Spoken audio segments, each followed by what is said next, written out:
All right, let's start off with the latest transfer news. As you can see, our chief correspondent, Kaveh Solhekol, is here alongside me and ready to tell us about another twist in Nicholas Jackson's on-off move to Bayern Munich. So, Kaveh, where are we at with this story? Well, let's start with where Nicholas Jackson is at. Nicholas Jackson is in Germany, but he has to come back to London because he is a Chelsea player and he will be returning to the UK. Now, it's important to stress that nothing was signed with Bayern Munich. There is no paperwork whatsoever, no agreement. All that happened is that Chelsea gave the player permission to fly to Germany to have a medical before a loan deal. Then Liam Delap was injured. Christopher Nkunku has been sold to AC Milan. Chelsea decided very, very quickly that they needed to revoke the permission that they'd given to Nicholas Jackson to have his medical, and that is exactly what they did. They informed Bayern Munich that they were not going to proceed with a loan move, and they told the player, you have to come back to the UK. Now, it's understandable.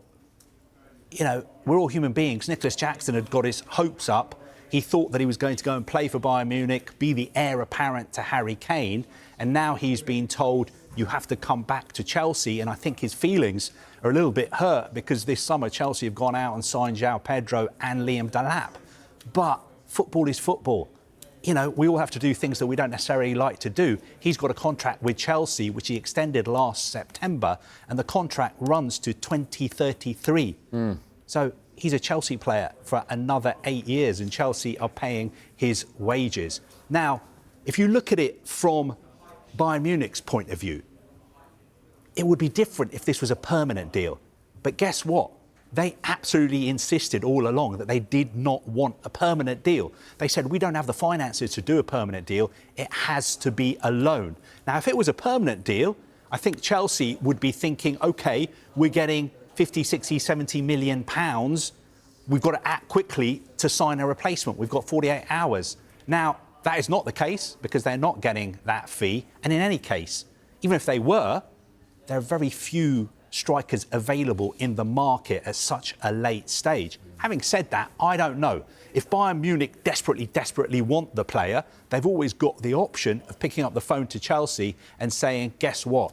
Let's make it a permanent deal. But there is no indication that that is what they're prepared to do. So I know this is a very unique and awkward situation, but I think Chelsea are expecting everybody to act professionally. Because, after all, this is not a permanent deal. This is just a loan. And as I said, as far as I know, there is no paperwork, no signatures, no contract signed. It's interesting, isn't it? It's a sort of a theme of this window has been players who've just, you know, been really struggling to accept the reality of where they are, whether it be Johan Wissa, whether it be Alexander Isak, and now with this Nicholas Jackson. Well, we'll see. We've got just less than 48 hours to go in this transfer window. So I wonder where Marc Guehi will be in 2 days' time. Will he be at Crystal Palace? Will he be at Liverpool? What can you tell us?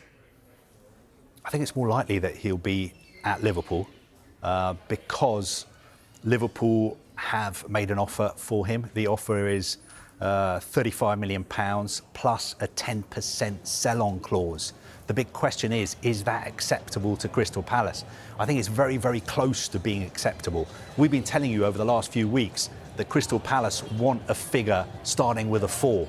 They value him at least £40 million. But I think if Liverpool were to say, OK, we'll give you 35 plus 5 in add-ons, maybe then Crystal Palace would be tempted to do a deal. The other really important thing for Crystal Palace is you heard from Oliver Glasner yesterday. He made it clear. He thinks it's too late to sell Marc Guehi. He thinks it's too late to bring in a replacement who is as good as experienced as Marc Guehi. It's not his decision, though, is it?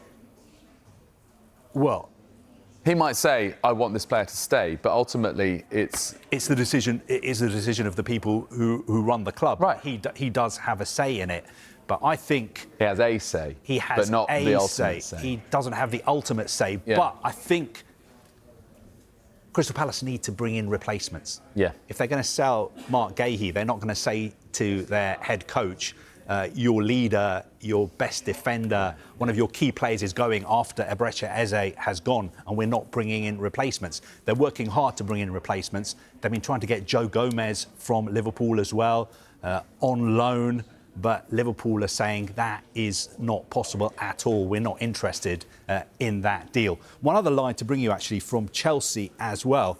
We told you earlier today that they have made a bid to Barcelona, 40 million euros for Fermin Lopez. They're still waiting for an answer from Barcelona about that. It's been an incredible 24 hours in the life of Chelsea. I think one of my colleagues at the BBC, Nizar Kinsella, said it's been a whirlwind 24 hours because yesterday they had 4 forwards. At the moment, they've got 1, but of course, they've told Nicholas Jackson to come back. Yeah. So they will have 2. They've also won a game in the Premier League, beating their local rivals. Alejandro Garnacho, their new signing, was at that game as well. So as usual, there's a lot going on at Chelsea. I think we could devote a whole programme just to them. Yeah, for sure. I mentioned it before. I mean, we have to mention Alexander Isak with 2 days to go till the window shuts. What can you tell us in terms of how this situation might ultimately pan out, Kaveh? I've got to tell you what I've been saying for a long time is I don't think Liverpool would pay £150 million for a player. If you look at the way Liverpool act in the transfer market, pretty much all the time they are very, very disciplined and they do what they say they are going to do. Yeah. They're very consistent. So even with Marc Guehi, they've always said this is our valuation. Our valuation starts with a 3. It doesn't start with a 4. I don't know. Maybe Steve Parish can get them to a 4. The longer it goes on, I think the more likely it is that Isak stays at Newcastle. And for what it's worth, I think it would be good for football if he does stay at Newcastle because I, along with a lot of people, think that he hasn't behaved particularly well towards his club and the club's supporters. But I think it's up to Liverpool and it's also up to Newcastle United to sign another forward. Because as we've been saying, everyone's bored of hearing this, but Newcastle needed to buy 2 forwards and Liverpool needed to increase their offer. Newcastle have been trying to sign 2 forwards. They've signed 1. But all the noises coming out of Liverpool have always been, we made a bid, this is our valuation of the player. We are very disciplined in the transfer market. We don't go above that valuation. Maybe they'll come back and rejig the offer. Maybe it'll be slightly higher. But I don't think they're going to come back and give Newcastle exactly what they want. Yeah, and as you say, still contingent on them signing another forward. OK, thank you very much indeed, Kaveh. Saturday night still getting through some incredibly busy transfer news. Here's some other news for you. A breaking story from the Premier League, which is that Callum Hudson-Odoi has signed a new 3-year extension at Nottingham Forest until 2028. He has said, "This is home, and I've enjoyed every moment. I appreciate all the support and love I've been getting since day one, and coming here has helped me in every way possible. We have such an amazing group, and I can't wait to keep going and enjoy the journey."